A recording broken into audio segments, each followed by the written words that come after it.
بسم اللہ الرحمن الرحیم۔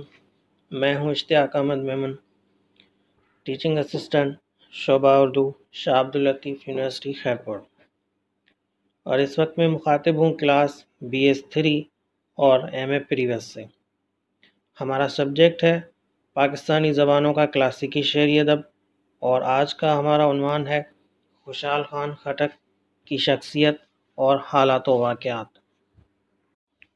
جیسا کہ آن لائن کلاسز کے نظام کے تحت آج ہمارا دوسرا لیکچر ہے۔ پہلے لیکچر میں ہم نے پشتو زبان و ادب کی تاریخ پر بات کی تھی۔ پشتو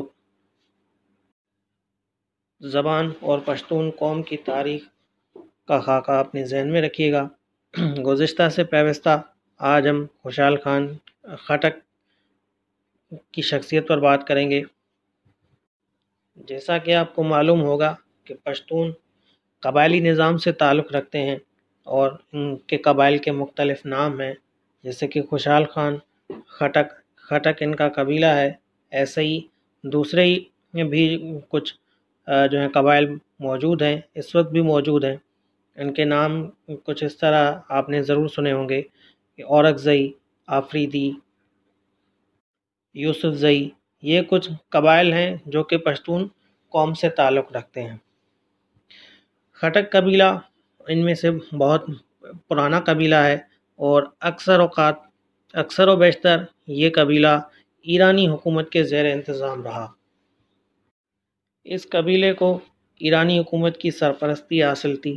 پہلے زمانے میں یہ قبائل مختلف جگہوں سے اٹھ کر مختلف جگہوں پر جا کر ہجرت کیا کرتے تھے۔ ان کا ٹھکانہ کوئی ایک ملک، کوئی ایک علاقہ نہیں ہوتا تھا،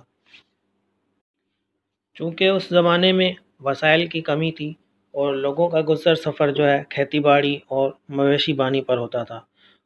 اکثر قبائل کا گزر سفر مویشیوں پر ہی ہوتا تھا، تو یہ لوگ اپنے مویشیوں کے کھانے کے لیے مختلف چراگاہوں پر جا کر اور علاقوں سے سفر کرتے تھے، ایک جگہ سے دوسری جگہ۔ اور یہ نظام کم و بیش 1922 تک چلا آ رہا تھا۔ 1922 میں دنیا میں پہلی دفعہ باؤنڈریز بنائی گئیں، یعنی سب مختلف ملکوں نے اپنی اپنی سرحدیں بنائیں، تو راستے بند ہو گئے، تو یہ قبائل یا کوئی بھی فرد، کوئی بھی قبیلہ ایک جگہ سے دوسری جگہ نہیں جا سکتا تھا۔ 1922 سے 1928 کے درمیان ہی یہ باؤنڈریز کا سسٹم آیا دنیا میں، اور ویزا سسٹم بھی انہی سالوں کی ایجاد ہے۔ ہم خٹک قبیلے کی تاریخ کی بات کریں تو ایک کتاب ہے تاریخ خٹک، اس کے مصنف ہیں سرفراز خان خٹک۔ وہ اپنی تحقیق کے بعد اپنی کتاب میں لکھتے ہیں، ایک لفظ ہے نت گش، نون تھے گاو شین، نت گش۔ یہ لفظ پرانی تختیوں پر لکھا ہوا ملا ہے، اور یہ پرانی فارسی کا لفظ ہے۔ جیسا کہ پہلے لیکچر میں ہم نے بات کی تھی کہ پشتو زبان جو ہے وہ ایرانی زبانوں کے خاندان کے اعتبار سے ایرانی شاخ سے تعلق رکھتی ہے، تو یہ جو نت گش لفظ ہے یہ پرانی فارسی کا ہے، اور محققین کی اکثریت کی رائے یہی ہے کہ یہ نت گش کے رہنے والے ہی آج کے خٹک ہیں۔ آج کی ہم بات کریں تو یہ جو خٹک قبیلے کے افراد ہیں، آج یہ ضلع کوہاٹ، وادی کرک اور وادی شوال میں آباد ہیں۔ خٹک قبیلہ ضلع کوہاٹ، وادی کرک اور وادی شوال میں کیسے آباد ہوا، تھوڑی سی اس پر بات کر لیتے ہیں۔ یہ بات ہے 14ویں صدی عیسوی کی، یعنی آج سے قریب 600 سال پہلے۔ پٹھانوں کا ایک اور قبیلہ ہے اورکزئی کے نام سے۔ یہ قبیلہ ان دنوں ان علاقوں میں آباد تھا، اور بنگش قبیلہ کہیں سے کوچ کر کے کوہاٹ چلا آیا۔ اورکزئی اور بنگش قبیلے میں جنگ چھڑ گئی۔ جنوب سے خٹک بھی میدانی علاقوں کی طرف بڑھ رہے تھے، بنگش اور خٹک آپس میں مل گئے، یعنی کوہاٹ میں جو اورکزئی قبیلہ آباد تھا اس پر دو مختلف قبائل نے مل کر حملہ کر دیا، ایک بنگش، دوسرے خٹک۔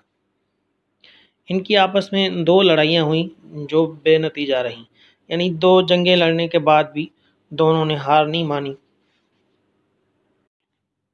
اورکزئی وادی تیرا کی پہاڑیوں کی طرف چلے گئے، لیکن پھر بھی چھوٹی موٹی لڑائیاں ہوتی رہتی تھیں۔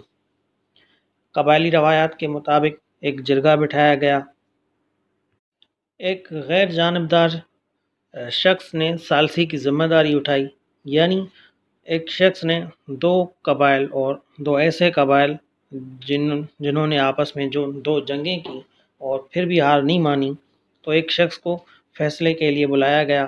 اس نے فیصلہ کرنے کی ذمہ داری اٹھائی اور اس نے اپنی سمجھ بوجھ کے مطابق اس علاقے کو 2 حصوں میں تقسیم کیا۔ ایک تھا پہاڑی علاقہ، اس کے ساتھ ہی کچھ اور دوسرا علاقہ تھا میدانی۔ تو جو میدانی علاقہ تھا وہ بنگشوں کو دیا اور پہاڑی علاقہ اورکزئی قبیلے نے حاصل کیا۔ بنگشوں کے اتحادی ہونے کی بنا پر خٹک قبیلہ اپنا حصہ لینے پہنچ گیا اور کافی اراضی پر قابض ہو گیا۔ خٹک قبیلے کے سردار کا نام تھا اکوڑ خان، اور بہتر روزگار کی تلاش میں اس نے بھی ہجرت کی۔ راستے میں 2 قبیلوں سے اس کی لڑائی ہوئی جو اس نے جیتی، اور مغل بادشاہ اکبر نے اس زمانے میں سرداروں کو پابند کیا تھا کہ کوئی بھی ہمارے علاقوں میں آ کر رہیں، یہاں آباد ہو جائیں، لیکن کسی سے لڑنا نہیں ہے۔ اکوڑ خان سے بادشاہ خود ملے، امتیازی آؤ بھگت کی اور پشاور سے اٹک تک کا شاہی راستہ اس کے حوالے کیا۔ اس وقت برِ صغیر پر مغلوں کی حکومت تھی، اور یہ جو علاقہ ہے جہاں پر خٹک آباد تھے، یہ علاقہ اس وقت کے برِ صغیر کا سرحدی علاقہ تھا، اور اس پر ایک شاہی گزرگاہ بھی تھی۔ اس گزرگاہ یعنی اٹک کے گھاٹ پر اموال و مواشی اور تجارتی حوالے سے جو قافلے آیا کرتے تھے، ان کی آمد و رفت کی محصول بھی اکوڑ خان کو ملی۔ یعنی اس سرحدی علاقے اٹک پر جو شاہی گزرگاہ ہے، اس کی آمد و رفت کے حوالے سے کی جو ذمہ داریاں تھیں وہ اکوڑا خٹک کو ملیں، اور اس تجارتی قافلوں کی آمد پر یعنی ملک میں داخل ہونے پر جو فیس لی جاتی تھی، اس کی ذمہ داری بھی اکوڑا خٹک کو دی گئی۔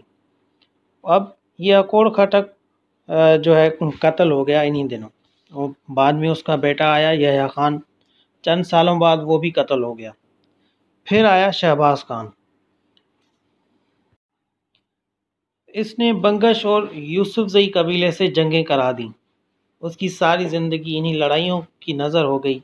وہی لڑائیاں خوشحال خان خٹک کو ورثے میں ملی۔ یہاں تک اگر ہم بات کو سمجھنے کی کوشش کریں تو جو خوشحال خان ہے وہ ہمیں یہ پتہ چلتا ہے کہ یہ ایک قبیلے کے سردار کا بیٹا ہے۔ جب اس نے ہوش سنبھالا تو اس نے اپنے قبیلے کو مختلف قبائل سے جنگوں میں گھرا ہوا پایا۔ خوشحال خان خٹک نے اپنی تاریخ پیدائش پشتو اور فارسی زبان میں خود لکھی ہے۔ مغل بادشاہ نور الدین جہانگیر کے زمانے میں ربیع الثانی 1022 ہجری بمطابق جون 1617 برِ صغیر پر مغل بادشاہ جہانگیر کا دور حکومت 1605 سے 1627 تک کا بنتا ہے، اور خوشحال خان خٹک کی پیدائش 1617 میں ہوئی۔ خوشحال خان خٹک خانی اور سرداری گھرانے میں پیدا ہوئے۔ یہ سرداری ان کے پردادا اکوڑ خان کو بادشاہ اکبر سے ملی تھی۔ خوشحال خان خٹک کے 4 بھائی تھے، ایک سگا اور 2 سوتیلے۔ اس بات کو نظر میں رکھیے گا کہ خوشحال خان کی پیدائش 1617 یعنی آج سے 403 سال پہلے کی ہے۔ اب سوچئے کہ آج سے 400 سال پہلے کا زمانہ کیسا ہوگا۔